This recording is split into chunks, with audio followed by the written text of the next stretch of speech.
Hello, traders. FX Pip Collector here. Today is Thursday, September 25th, and this is my analysis for the Aussie US dollar, and we are on the 4-hour time frame. So the Aussie dollar is definitely drifting down. I'm not 100% sure whether this is just going to be a pullback to this last wave up, meaning that it's just going to go to a Fibonacci retracement level and continue the higher time frame uptrend, or whether this could end up being some sort of a much bigger reversal. Definitely could be a bigger reversal. So we are looking for shorts at shorter time frames while we learn and earn whether this move down is a pullback to the uptrend or whether this really is a big reversal to the downside. So, taking it down to the 1 hour time frame, I personally definitely would still be looking for shorts right now.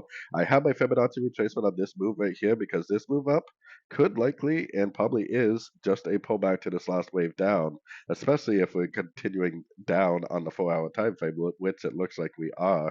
So if I do see some sort of a three-way pullback, especially to any one of these Fibonacci retracement levels and then it engulfing down, that's exactly what I would be looking for more entries to go short for the continuation of the downtrend.